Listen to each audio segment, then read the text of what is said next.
Stand by. Going live. And we appear like magic. Wow.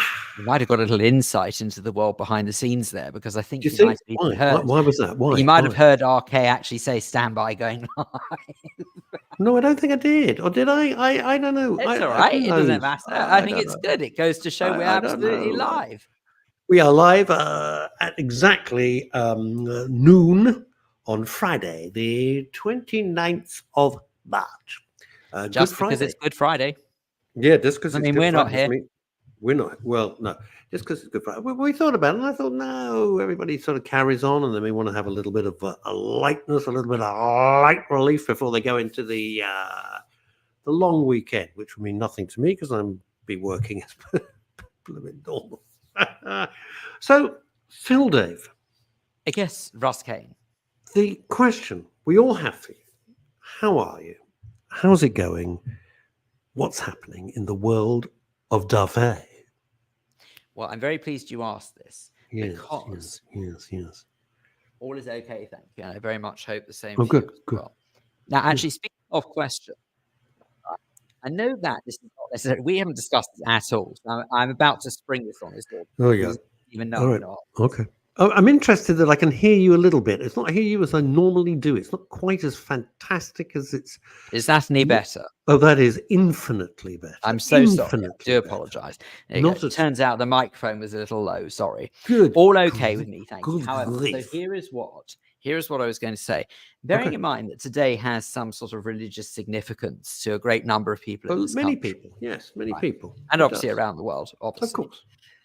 There's an expression that came up earlier whilst I was debating something to do with the Middle East, Kelsapries, with an individual who I actually don't even know. They just started trolling me on Twitter and social media. I'm used to that, but it's fine.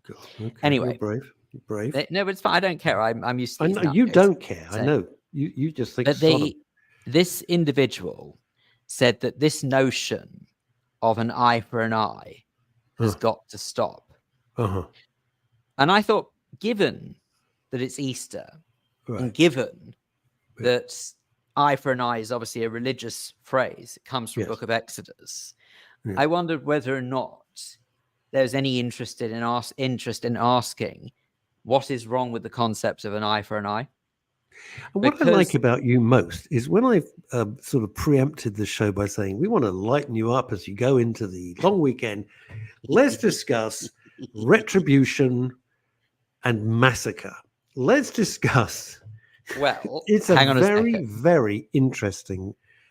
Wow, I didn't know we were going to get into that. No, I know. I'm sorry. Thanks for the heads up. No, but I'm sorry. Can I tell you why? Because if this is sort of, it was sprung on me a bit this morning. Yeah. Sorry to return the favor and spring it on you, but it was sprung a bit on me this morning, and I thought, well, I actually have a real moral dilemma here because obviously I don't believe in the killing of innocent people. Who the hell does? No, but lunatics do. Lunatics. But the problem, fanatics do. But the problem. Let me stop you there. Who believes in the killing of innocent people? Lunatics and barbarians and maniacs. Hopefully, that's it. That's the only people who would. But the problem you've got is that if someone, say, for example, carries out the atrocities that we saw in October in Israel. And it's not just Israel, let's not forget this, for goodness sake. Terrorist attack happens everywhere. Look at what happened in Moscow last week. I don't remember can't remember the protests about that, but anyway, there you go. Yeah, quite. There you go. Okay. Terror attacks happen everywhere. We know that. Yep. So for me, the concept of eye for an eye is applicable when it comes to someone who is so backwards that they want to go around slaughtering others for not believing in what they believe in. And yet, there was a phrase that someone used to me once, which is stuck in my memory. And I thought, I can't argue with that. And it was, I believe in the death penalty to prove that killing is wrong. And it's kind of true. Well, how do you tussle with that? There's so much There is, oh my God, I didn't know we were going to get so heavy. So I was in quite a good mood. Right. Welcome. Okay. Let's try and, yeah, thanks a bunch. Welcome to the midday show. Welcome to the, I'm just going to go and slip my wrist. So here's the thing. There's so much to unpack from that. Let's look at the death penalty. All right. It's not so much of a punishment as it is retribution and revenge. So it is an ultimate punishment to execute somebody, but it's really revenge on behalf of the state and of those who have been horrendously affected by the murder, massacre, death of other people. In the case of a serial killer, do you want to keep them alive? Is there any point? Well, you know, you can start saying every human life is sacred. Well, they're not. They're not.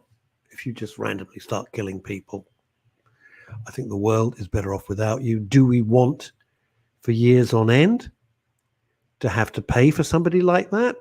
No. Although alternatively, is it a bigger, worse punishment to keep them alive and incarcerated than just end it? I don't know the answer. I'm not clever enough. One of my absolute favorite, along with Annie Skates, vocal coaches in the whole of the UK, Mr. T. Green. Hello, T.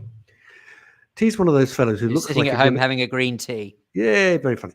T's one of those guys who looks like he's come in to kill you, and he's like the sweetest and such a talented bloke. Very, very nice. People say that about me.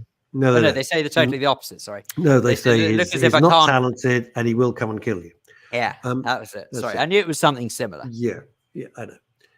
I've been bitten on my cheek. I'm sorry. What by? Dirty swine. Anyone I know? Is it Jill Kenton? She's just got married. What the hell? Oh, dear, dear. So annoying. Jill Kenton putting it about a bit. What's going on? Why have you been bitten on the cheek? Suggestion. I don't know. I don't think I've got bed bugs. Oh, I tell you what. Hey. Wah. I tell you. Are we now going to talk about Jill Kenton and bed bugs, or are we going to talk about the subject? No. We'll talk. Sorry, we'll talk about eye for an eye in just a moment. But I tell you what I did do yesterday, which I thought you might be interested in hearing. Right. Well, this is how I know I'm getting slightly old. Okay. Sure. Want to swap? No, but happened across in Tesco yesterday. I'm sure other, particular supermarkets sell these things as well. However, happened across in Tesco yesterday in their reduced to clear section. I love that section. It's my favorite section. Lidl do a great one, by the way. An electric blanket. Love electric blankets. They're great. I don't have one. What's not to like on a... No, I don't have. No, I don't have. Well, I do now. You schmuck, because no, I do have now because I bought it. But I thought to myself, up until recently, I always thought, nah, I don't need an electric blanket. Electric blankets are great. Something my grandmother had, but it's actually, really great. And if you wee yourself at night, you can poach yourself at the same time. It's fantastic. I was going to say, it would have very much helped me in the years gone by with doing my hair. I got to bless him. I got to tell electric blankets. Love electric blankets. What's nice to get in? It's all snug. It's all nice. I don't think. I actually have a theory, though. What? It is a way to control the population. What, electric blankets? Well, let's just say that certain people of a certain age may be a little incontinent in the middle of the night. Yeah. They ain't going to wake up. Stop looking at me. No, I'm not. They ain't going to wake up again if they've got their electric blanket turned on. It doesn't work like that, for goodness sake. It's not like putting the idiots to go, is the toast ready? I'll just put the knife in the toaster to see, or a fork. Then they wonder why their hair goes like Ken Dodd. All right, poach yourself. I'm glad to It's been too long, fella. We must get together. It'd be nice to see. I'll try and travel to the coast one day. It'd be quite fun if it's still there. Right. So we're going to get back to this. Sorry. So an eye for an eye. Paul Claridge. Paul Claridge says this. If the death penalty works, then why are there still mass shootings, and why is the murder rate so high in the USA in states which retain the death penalty? Well, first of all, death penalty is only in certain states. It's not across the country. You're crossing two things here, Paul. For starters, you're conflating two things. And you're conflating. Phil did not ask, is the death penalty a deterrent? Because the answer to that is no, it's not. But I'm not interested in it being a deterrent, to be honest. No, that's not your question. But Paul is conflating two different things. There's no point in saying if some kid who's clearly mad as a box of freaking frogs gets an AK-47 and goes into school, right, and shoots everybody up, they don't care. They're quite prepared to die. They don't care if there's a death penalty or there's not a death penalty. It's irrelevant to them.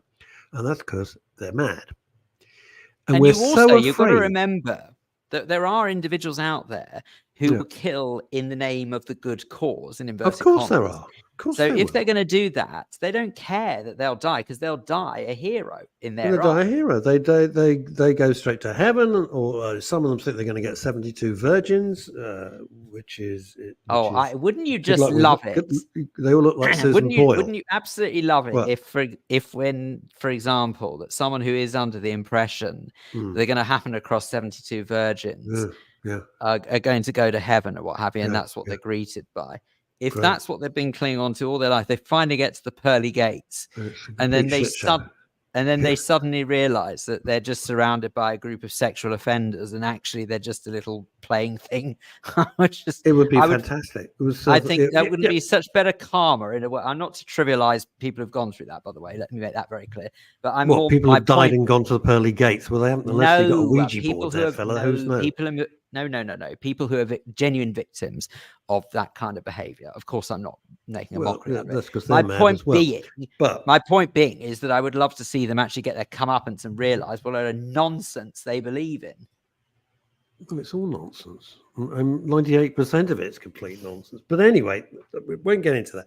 So, is the death penalty a deterrent? No, it doesn't matter.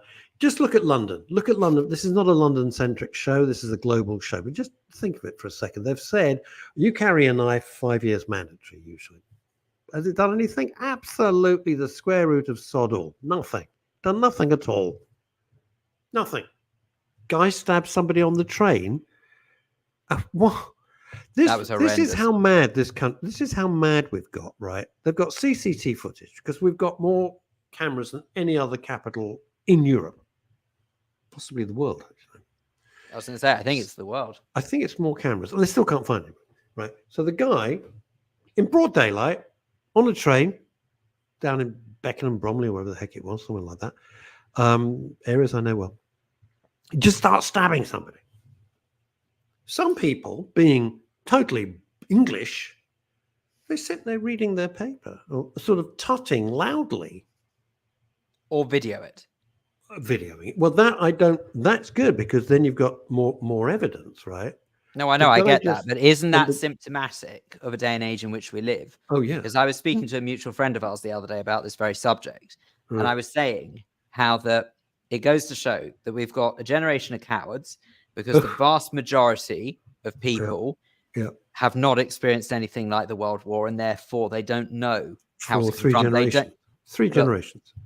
They don't know true confrontation. They don't know true aggravation. They don't know how to be confronted by. They don't know service, Phil. They don't know service. Absolutely. They don't know obligation. No, seriously. But then the other thing as well to consider is that people are selfish, so they'll just think of themselves. Yeah. And the other, they go to chic. Oh, that's shellfish. Sorry. Yeah. But the other reason is that don't want to know where the crabs are.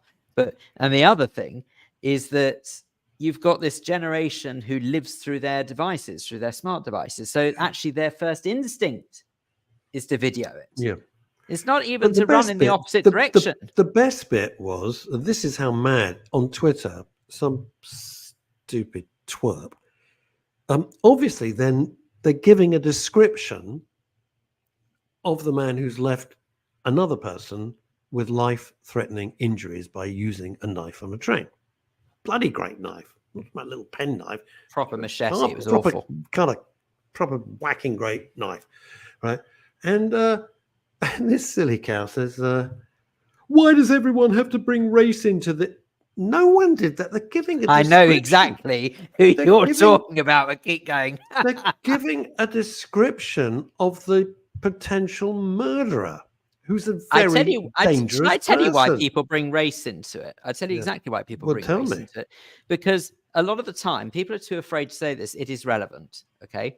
It is relevant. Be careful. I do not. Well, no. On your head, be it, Philip. No, hang on. I will explain what I'm talking about here. When I say it is relevant, It is statistically speaking, there are people from certain backgrounds who regrettably are so neglected by society that they are sort of left to fend in a world where knife crime is regrettably part of everyday life. That's the example that is being set. So rather than the powers that be say, what is it about certain communities that means that they are exposed to this? Let's tackle that. They go after the people who have, through no fault of their own, been led down a very dark path and try and punish them as if somehow it's going to miraculously cure everything. Not following the last bit. I got all of that, and then the last bit. In other words, if you go after the people who wield the knife, rather than actually what causes them to carry the knife in the first place, it's a vicious circle that you're never going to end. Go up. You need to, well, look, it needs a practical approach and it needs a holistic approach. So let's just dice that up a little bit, right? One is you need to find these raving lunatics roaming the streets with knives who quite happily will stab somebody to death on a train without blinking an eye. You need to find them and incarcerate them and take them off the streets because they are a very serious danger to the public. It's as simple as that, right? The other thing is what led that person to do it. Now, I'm not a tree-hugging, the wind's changed direction, I'm having a nervous breakdown sort of fellow, which drives me insane. That's why I changed the whole tone of the Midday show, because I just kind of had enough of it, right? But what you are saying is absolutely right. You just can't ignore whole swathes of society and just say, oh, Sodom. You can, and the same way that if you stack them all together and put them into no-go areas where the police are too scared to go, I wouldn't go. I'm not saying, I'd go. No, I understand why the police are too scared to go. But you can't run a country where the law enforcement agency is too scared to go into an area. It can't work like that. It can't. So if you've got to send in the army because they're more protected, then you have to do that. Not what you want. Because suddenly we're all living in Chile or Argentina or Paraguay. We don't want that either. Thank you very much. But, so now what Paul Claridge is saying, do you want to read this? Because it's a so what you're saying is, to some, the death penalty is actually their reward. Don't know if that's the right word, for carrying out. No, I get what he's saying. Hang on, stop. I get what he's saying, because their reward for carrying out whatever heinous act they have committed. Yeah. An eye for an eye is perhaps just one awful act in retaliation for another awful act. Better than to bang people up for life without parole, as then we know that they are indeed being punished and not given the easy way out. I tell you why I don't buy into this, Paul. No, Paul, I tell you why I don't buy into this is because I tell you what, the problem that you've got is that I don't care if they take the easy way out. Genuinely, that doesn't mean anything. I think the easy way out is a euphemism to sort of suggest that somehow people are going to be better off dead than they are living and punished. I don't care. My point is that for someone who is able to think of taking the life of another totally innocent person, right? Even think about it. Taking the life of a totally innocent person. That to me is not worth the time of day. Why the hell should that person celebrate the same privileges, the same life, and the same enjoyment that we're supposed to get out of life as all of those of us who are law-abiding? Otherwise, there's no incentive. Where's the incentive to be law-abiding if you're just going to be treating those who break the law with exactly the same rights? It doesn't make sense to me. I don't care about them. Look to America for a second, where the democratic cities... And may I just say, I don't want to pay for them either. I'm with you. I don't care. They will always say, well, there's been miscarriages of justice. Not when you've seen the person do it and you follow him down the street. That's not misidentification. That's the person who did it. The end, right? If you look to America about law-abiding citizens, you've got situations like this, which are completely mental. In order to save the police time and bother them because they just can't be asked, and the liberal cities have said, well, if somebody shoplifts or ram raids a shop and it doesn't come to like $1,000, it's not a crime. What about the shopkeepers? Ma and Pa stores working their nuts off to try and make a living, put food on the table, pay the rent, put a roof over their heads. And some load of bastards come in and just steal their stuff. Oh, well, it only came to $1,000. That's okay. It's not okay. Because to follow your analogy, Phil, why bother to be law-abiding? You're going to say, well, it's I'll get away with it. No one's going to bother me. So when the Donald wins, which he probably will, all of that nonsense is going to go out the window. I'm not saying that's a good thing or a bad thing. I'm just saying that's my prediction. I'm not saying it's a great thing. I'm not saying it's a terrible thing. I'm not saying anything. I'm just saying that is my prediction. They will repeal these laws. They will repeal them. So there's a website here, okay, called Statista. And according to Statista.com, United Kingdom spent approximately £6.09 billion on the prison system in 22-23. Jesus Christ. How much? Say that figure again. £6.09 billion on the prison system. Right. Now, obviously, I know that not everyone in prison is a murderer. Of course they're not. Of course they're not. Some of them probably didn't pay their BBC license fee. Let's put it into perspective. That some people in the prison system could be the staff that manage the prison system. But all we know is that prisons are bursting at the seams. There are people who are being let out early because there's no room for new prisoners, right? That's just what's happening at the moment. Okay. If you are seriously telling me that it makes more sense to do that than to have a known, proven, convicted murderer clogging up the works and costing taxpayers money, I don't understand you. I really don't. Well, you see, the trouble is they would say to you, and I've heard this argument countless times, couldn't even keep track of how many, you are simply sanctioning state murder. You are simply... hang on a sec. You know, we've been using the word, and we know we're talking about medieval, barbaric, ludicrous, insane. If it's all dressed up with judges in wigs and black caps and, you know, the rest of it, it seems okay. But the argument, I'm just acting as devil's advocate here. You probably know where I stand, but the devil's advocate argument is you're no better than them. It's state-sanctioned murder. But if that's the law and everybody knows it's the law, that's it. You drive at 70 miles an hour in a 30 mile an hour zone past schools and everything. Don't come moaning and groaning. It's your fault. It's your fault. But I suppose the difference is when you say that one would suggest you're no better than them, I understand where that argument comes from. But I do believe there is one heck of a difference by believing that someone who is guilty of a heinous crime such as mass murder, or even just one murder, I don't care if it's mass, it shouldn't be one murder. Isn't it fascinating? Isn't it fascinating how everything in life gets diluted? So it's like, well, it's just a murder. Well, hang on. How do we get to say it's just one murder? Well, they had parents. They've got brothers, sisters, you know, wife, husband, children, grandchildren. Who knows? So let's stop the language of dilution by saying, well, it's just a murder. Well, you know why that is. We now try and justify. Of course it is. Of course. My problem is that I don't care if it's one person who's innocent who's been killed. I don't care if it's multi people who have been killed who are innocent. My point being is that that person is clearly not fit to breathe the same air that we do. And even if you turn around and say to me, not you, okay, but just someone turns around and says to me that killing them by state murder, if you want to call it like that, means that we're no better. I'm sorry.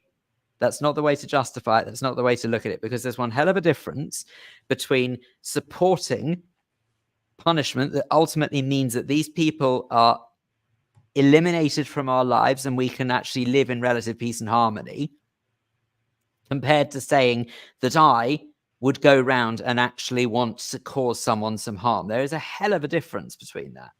What you're doing is you're basically punishing good behavior by allowing that person to survive, by continuing to let taxpayers fund their living.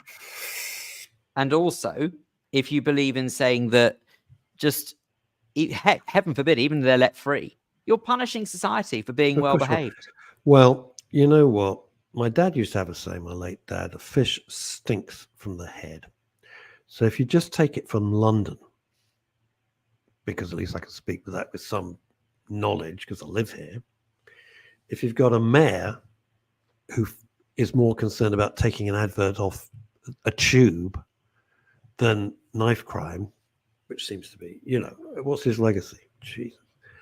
And you've got the Metropolitan Police who either have given up or are under instructions from above, because the people running them aren't coppers. They're not coppers, they're politicians. They're politicians.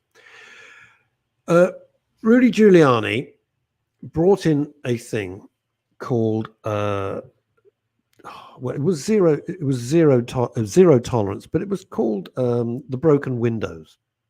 Came under the broken window law. And let me explain very briefly. You can all read this on screen. I don't need to read it out. Better or worse? Better or worse? Better or worse? Anyway, so I'm doing an iPhone test. There you go. That's what you need to do. Number one. Number two. No, I'm sorry. What am I looking at? Anyway, Rudy Giuliani brought in broken windows. Well, I know everyone now laughs at Giuliani because he got caught up in the whole Trump thing, but back in the day, he was a fantastic mayor of New York City. New York City, I used to live there. It was rough. Not London rough. I mean, serious rough, right? Well, let's be honest. London could go in the same direction. London will go there. London's good. London absolutely will do. Absolutely, as will the rest of the country. You're right there. You're making noises that are synonymous with why it's really important to chew your food. What's wrong with you? Telling what the broken window was this. It's if you let someone who just breaks a window get away with it, the next time they do something bigger and bigger and bigger, if you don't stamp down with zero tolerance on every single crime, then it's a matter of time before crime just becomes the norm. As you see in New York now, where you can ram raid a shop, take thousands of pounds, it's fine. You won't get arrested. You won't get arrested. You won't. Same in Los Angeles. Same in the democratic cities, which is going to be a real nightmare when the cultures completely clash later in this year after the election over there. So Giuliani was right, and it cleaned the city up. Their crime rate went way down. There were also other reasons which I'm not prepared to talk about, but if you read the book Freakonomics, brilliant book, you will see the other reasons why the crime rate went down, which I'm not prepared to talk about on air. Just not going to do it. Yeah, well, that was light. That was light and cheery. Jesus. Just saying. Wasn't expecting any of that. Sorry, we know that. Actually, some of the best conversations are born out of spontaneity. It is. People very angry. Liz Saul, who's a wonderful supporter of the Midday show, people seem very angry these days. Yeah, we're online or in person. What about in person? Because you don't actually meet these numpties. You don't really, unless you're on a train or a tube or a bus. But in real, people are very. They're also very aggressive as well, aren't they? Don't you think so, Fishface?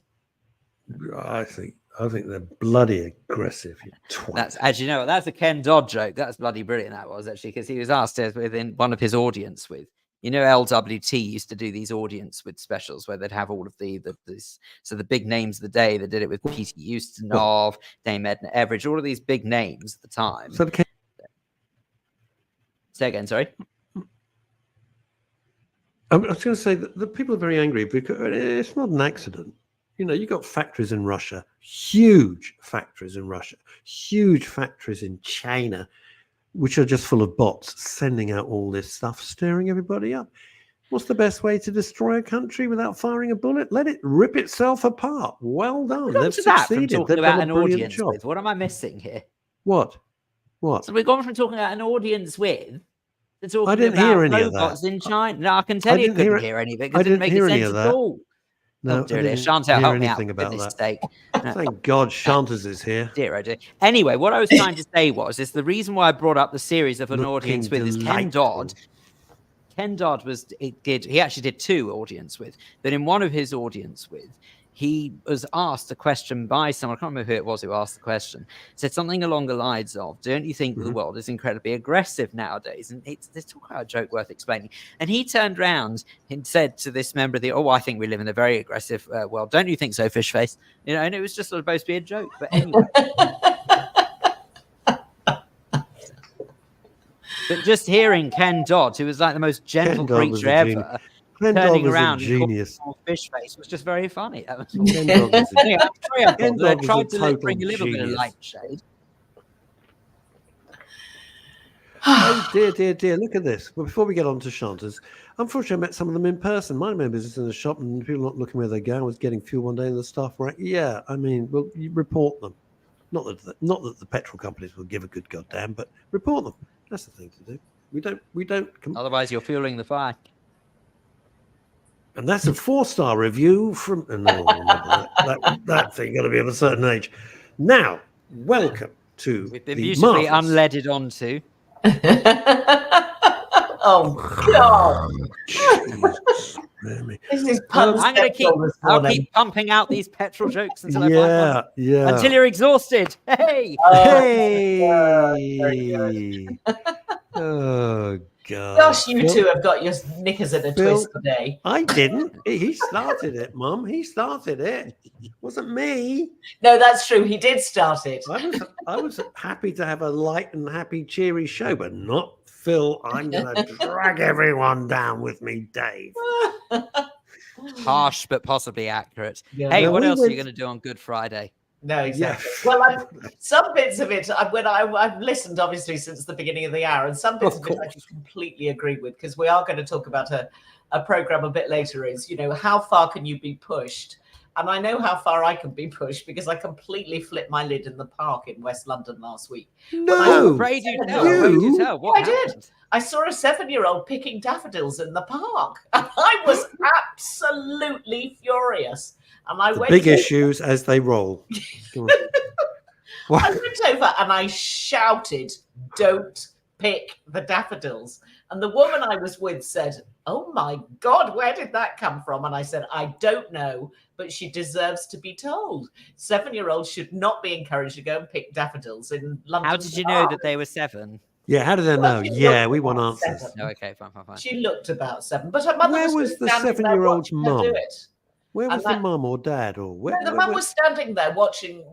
Standing. Did the mum come over and just punch her in the face, or how did that work out? I'd walk past by that stage very quickly. You know what, though? Actually, Chantal, I know exactly what you mean, though. It seems to be more and more the trend now, where you've got parents who just stand on and look on that their child is doing something wrong, and they don't think to correct them. Because when I was in the tube on the way in before to work, and there was this girl and her mother who got on the train.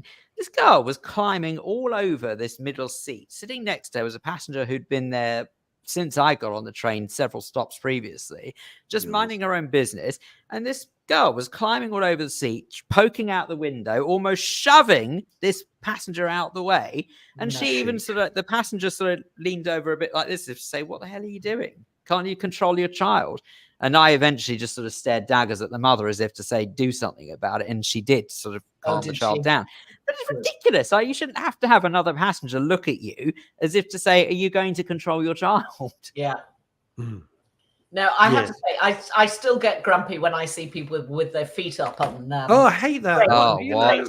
Get your feet off. Would you do that with your own sofa at home with shoes on? The answer is probably not. Probably yes, because they're slobs. My favorite is because I'm always on public transport. I hardly drive. And I love it. And someone's got a bag on a seat. And you walk up and you think the immediate thing to do, take the bag off, put it on your damn lap. No. Yeah. So you stand there like a complete twerp and you glare. Oh, I don't. I just say, "Excuse me, can I sit there, please?" Well, eventually you say, "Excuse me, could you, and then it's like, no, to me, the worst offense is when they're listening to music or videos out aloud without headphones. Oh, every time. And this is now extended to phone conversations. Mm-hmm. So I don't really want to hear your conversation. I don't mean you, Chantal. I'd be thrilled to hear your conversation because you're probably talking to nice recovery. You're probably talking to, Al Pacino or somebody big. Yeah, I'd like to hear that. But it's like that. And then they've got the speakerphone on.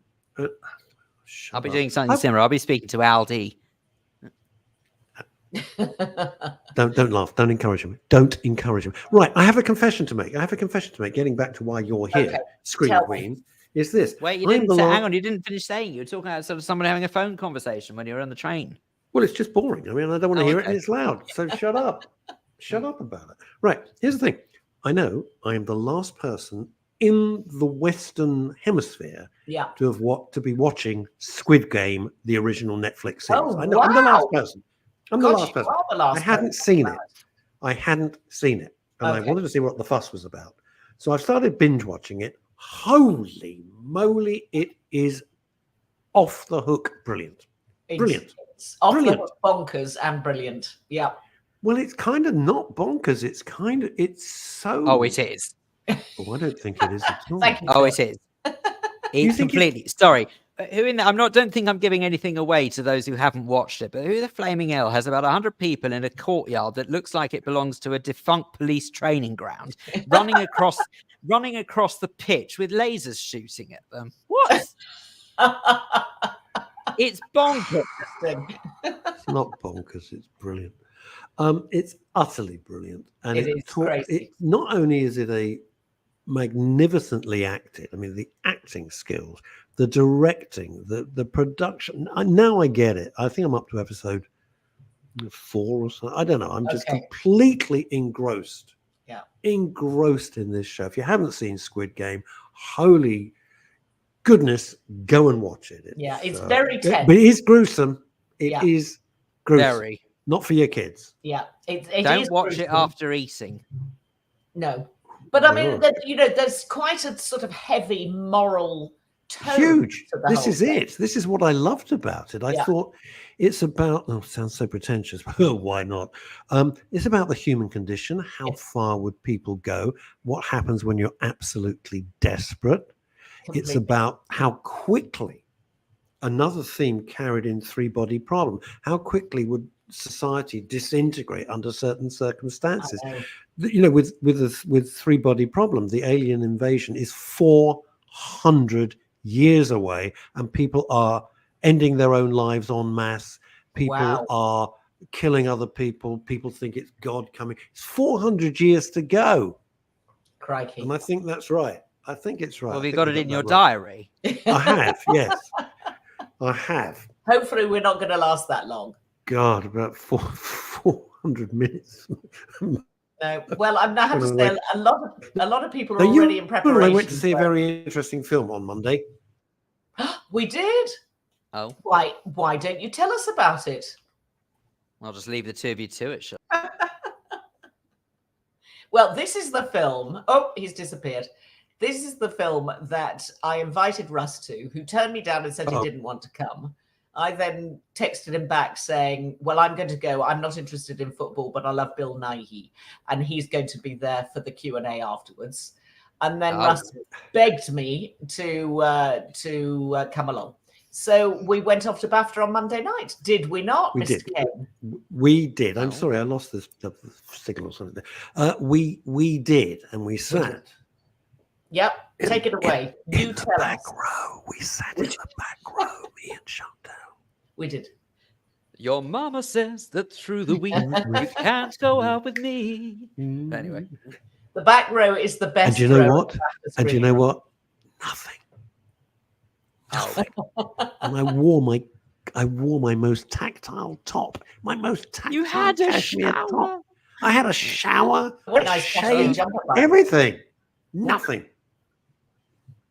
Yeah. Goes to show, Chantal, you show some level of restraint that other would be jealous of. Do you know that? Yeah, well, yeah, other people just punch you in the face. Be quicker. Anyway, we went to BAFTA to see the film, which you will now beautifully describe.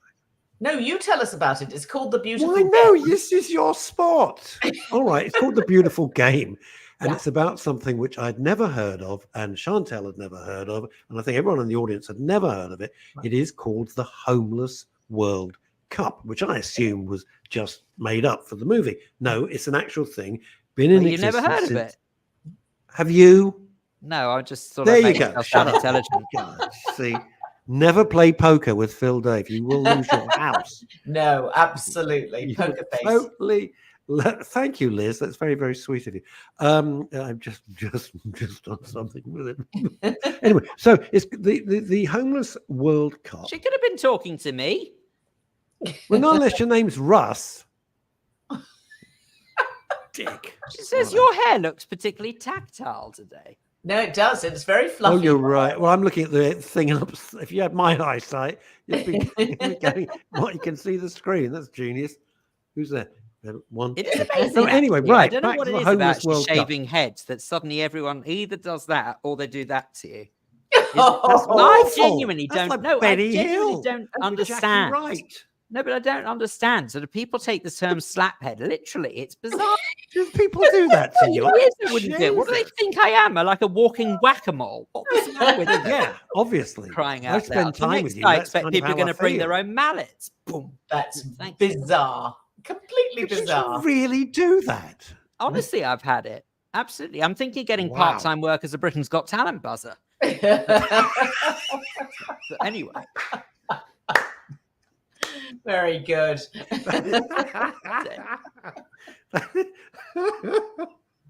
Is it nice or not nice? Some What, people sorry? like having their head stroked. Well, I find it a bit odd, if I'm honest with you. I mean, what are they? I don't know. Maybe that's sort of mistaking some sort of like Sphinx cow or Let's something. move on. Mr. Good Kane, idea. get back to where you Right, were. right. Compose The yourself. Oh Homeless dear. World- Facebook user, what's a walking guacamole? No, No, not a guacamole. no, not guacamole. It's whack-a-mole. Whack-a-mole, Anyway. exactly. Moving on. From Phil is being very tonsorial slapdash. topics. Thank you. Right. The Homeless World Cup is held. Oh, yes, you mentioned our Homeless World Cup. Shut up! Every year, and it has been in existence since 2001. And this year it's in South Korea. We're not going to be in North Korea, is it? Yeah. And 70 countries are participating. And interestingly, you can only appear as a football player, not as a manager, but as a player once, because of course everybody wants to go to this event. It's a wonderful bonding. It's a magnificent event, and all the countries. It's a four-a-side football, very quick, very fast, and it was just terrific. I like the film. Very nice. And then we cardboard met. boxes. And then we met up with your fancy pants chums, and they, of course, they see movies in such a more focused way. I just like the emotion to kind of wash over me, and they, of course, analyze everything, like Julian and the rest of it. And so there you go. You quite liked it. I think I liked it a bit more than you. And I hate football, by the way. Yeah. I hate football. It's not really about football at all. About people.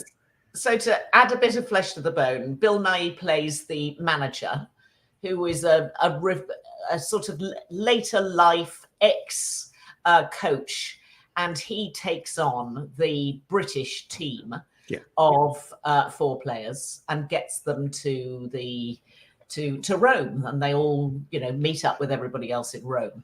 Now, the stories that they've created for the film, which is called The Beautiful Game, it's an easy name to remember.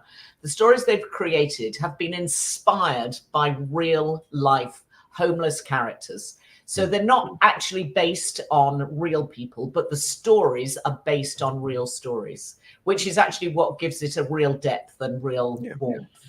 And Bill Nighy is not naturally the sort of guy that you would think of who would play the part of a football manager, but he's a crazy football fan. He's a Crystal Palace fan, he told us afterwards. Eagles! Yeah, Crystal Palace fan. And obviously enjoyed playing the part enormously. Michael Ward is the lead character, who I think we've seen in Top Boy on Channel 4 most recently, who's one of the lead characters who had been an ex-Premiership player. Spoiler alert. Oh, okay, all right. Yeah, so actually, that is a bit of a spoiler alert. Do I have to run everything in the world? Everything. But it's been living in his car for a while. Anyway, it's worth watching. It's rather sweet and gentle. As I said on the night, it's a film of 2 halves, because the first half is not as good and as pacey and as quick as the second half, which clearly is mostly about the football games themselves. But the stories of the human stories are great, and it's on Netflix. It starts tonight on Netflix. And it's worth watching. If you just like, warm bath television, then this is it, warm bath television. If you love Bill Nye with the you'll love mannerisms and the way he holds his hands and the visual and verbal tics, which we all love. I mean, I love him for all of those things because I have tried. I'm a huge Bill Nye fan. If you like him, he plays Charles Paris. You can get that series. It's an audio series on BBC Sounds. That's not the point. Bill, I've tried to analyze what it is. It's not his act. I mean, he acts great. I mean, he's a great actor, but it's the way he delivers every line, and I can't dissect it in my head. Why it lands so well. Everything he says seems to have portent and gravitas, and he's got a beautiful voice. Oh, yeah, it's great. I mean, really beautiful voice. Yeah. So I can see why he's great just to listen to in audiobooks. So he's fantastic. I came across another one with Helena Bonham, a two-hander with Helena Bonham Carter, easy for me to say, and Bill Nye, and she's playing the elderly Daphne du Maurier. Oh, okay. In this short play, again, an audio play. That's what I do when I walk the dog. I listen to audio. I don't listen to music ever. And it's fast. I mean, two actors at the top of their game in this thing, walking along a cliff top. It's really interesting. Okay, sounds reminiscing about life. It was good. It was excellent. Excellent. Really, really good. Okay, so something for the weekend, as they say. It's Easter weekend. We've probably all got a bit of time where we can slouch in front of the telly. And if you want a good French-Belgium series, there's a great new thing started last night on Channel 4. It's a 6-parter, and it is called Revival. And actually, it's the storyline. It's a drama. It's a mystery. Ooh. There may be a suspicious death in it, but nobody is quite sure. But you find out right at the beginning that a middle-aged woman, is in need of a new heart, or otherwise she is going to die. Right. Cut to a young woman dying in a car accident, and her heart is given to the middle-aged French woman in Biarritz, who then starts to get terrible nightmares about the donor. She doesn't know the donor, but she then finds out who the donor is. And that's really where the mystery starts to unfold. By this stage, the father of the girl who's been killed in the accident arrives, realizes he doesn't know his daughter terribly well. He didn't know what was going on in her life, but it looks like there's something been going on, and this young woman has not died for the right reasons. So I rattled through 3 episodes last night, and I thought it was absolutely terrific. It's on Channel 4, and it's called Revival. Hasn't been reviewed by anybody. I did a lot of background reading on it this morning. And in fact, I did very little because there was nothing to read. Wow. So I started looking at all the French television reviews. So it's been well received. Only Chantal Rickards OBE would do that, right? It was enough that she just turns up. But no, I read the French television just to... That's why she's at the top of her game. But it's worth it. It's good. It's very well acted. It's a good storyline. It's only 6 parts. It's perfect for Easter weekend. And I liked it. It's pacey and it's different and it's interesting. And the lead character, the woman at the center of it, is a terrific actress. Can't remember her surname. Claire. Tintin. Anyway, doesn't matter. Audrey Hepburn. Yeah, probably matters to her. But she's good. And muscles. I got to thank you again for The Gone. Terrible name for the show. Have you finished it? No, because I got hooked. I tell you for why, because I got hooked into blooming Squid Game, and I'm like so engrossed in Squid Game. I can't see how it's going to pan out. I'm just fascinated by the whole concept of it. Will you be tempted to watch the real life Squid Games after you? I was going to say, because there's a game I did. I did, but no one got shot. So that's great. No one could, fancy that. What's the matter with them? What's the point? There's nobody didn't massacre 200 people in the opening scene. What's the point? Yes, I think it's been South Korea's most successful international television program ever, Squid Game. To be honest, could you name one other? Yes, I watch. You're going to joke and ask me to name them. No, I'm sort of not. I actually don't know any. I watch a hell of a lot of stuff that comes, especially on Netflix, particularly that comes out of Korea. Yeah, so do my kids. And it's absolutely in a career-defining move. It's really excellent. It's really fantastic. They're great storytellers. They get to the heart of the matter, like boom, without all the faff, you know. Yeah. And the thing that I'm so impressed about Squid Game, I'm so sorry to bang on, but you've got a huge raft of characters. In such a neat way, you can talk about the personality of each of them, without the endless American, you know, drivel that takes 27 episodes they're just boom, you just see who they are. Yeah. Brilliantly done. Anyway, there we are. And nice to see other worlds. I'm not talking about the world they end up in, the lives they lead. It's nice to see other places other than, you know, Europe. Okay, well, this next is a documentary I'm going to tell you about. It's very much about other worlds. It's a whole world that I didn't even know anything about. How much do you guys know about rhino horns? Well, Phil takes it regularly, and I can tell you. I hope he does. No, I know it. It's my vitamin pills arriving. What a life, eh? What a life I lead. Well, I don't know how you cope. Let me put it this way. Rhino horns, I don't know that much about, but I know that they are poached in very similar way that elephant horns are. Yeah, it's horrible. Completely. Horrible. But they are ground down. You can now buy in the Far East, the sort of the latest trendy thing to have in a bar is a vodka shot costing $130 that has rhino horn powder in it. Well, I hope you choke on it. Yeah, I'm exactly. serious. I hope you. Why? Why would you even do that? Because they're idiots. It is ridiculous. It is ground up, you know, calcified bone. It is absolutely ridiculous. But basically, this is an extraordinary documentary. It's a sort of crime documentary, but it's a sort of crime meets conservation. And there's this absolutely vast international network of thieves who are going around museums and stealing rhino Thieves?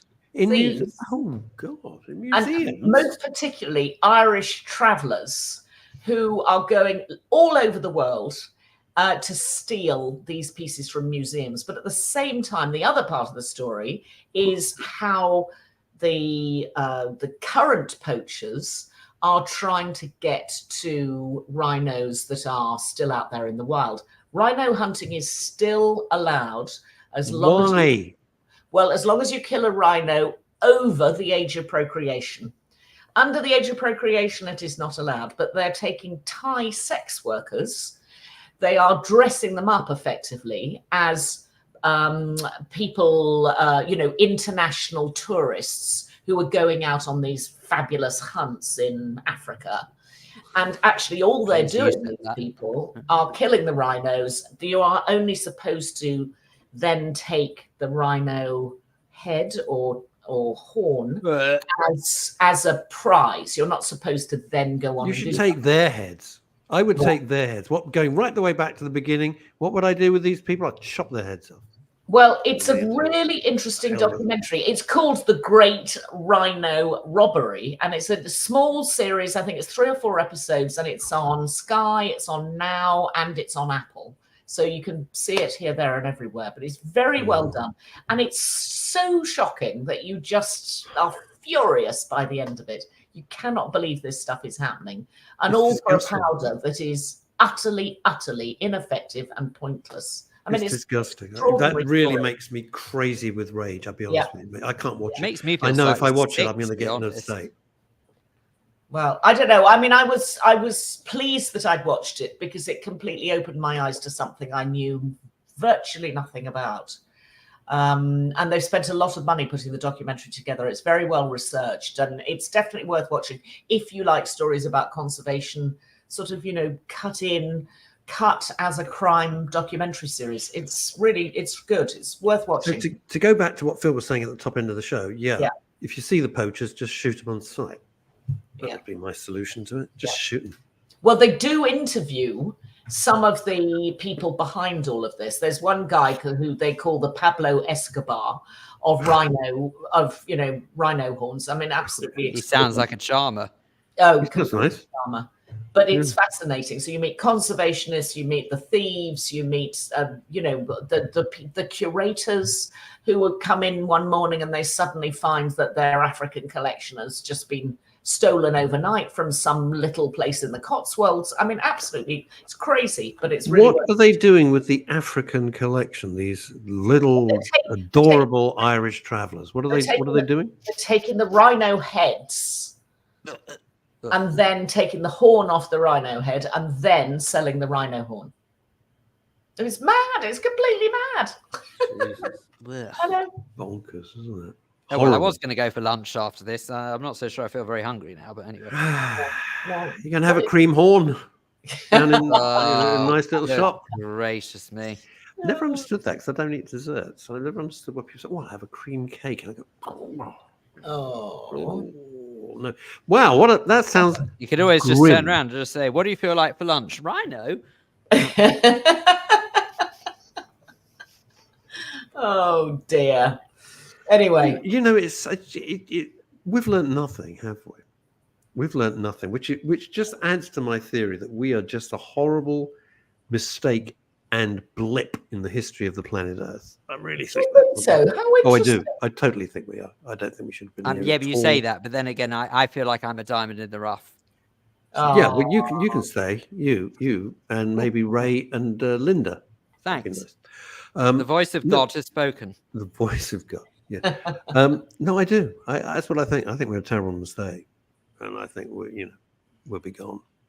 Good luck. And so we should be. And so we should be. We're told we're a terrible mistake. I do feel fabulous after watching this show. Well, you brought it up. I was always going to have a nice, happy, nice little, let's get in the long weekend mood. But no, not with Mr. Philip Dave. Well, right. What else have you seen? Okay, so this is won't really make me want to bang my head against the wall.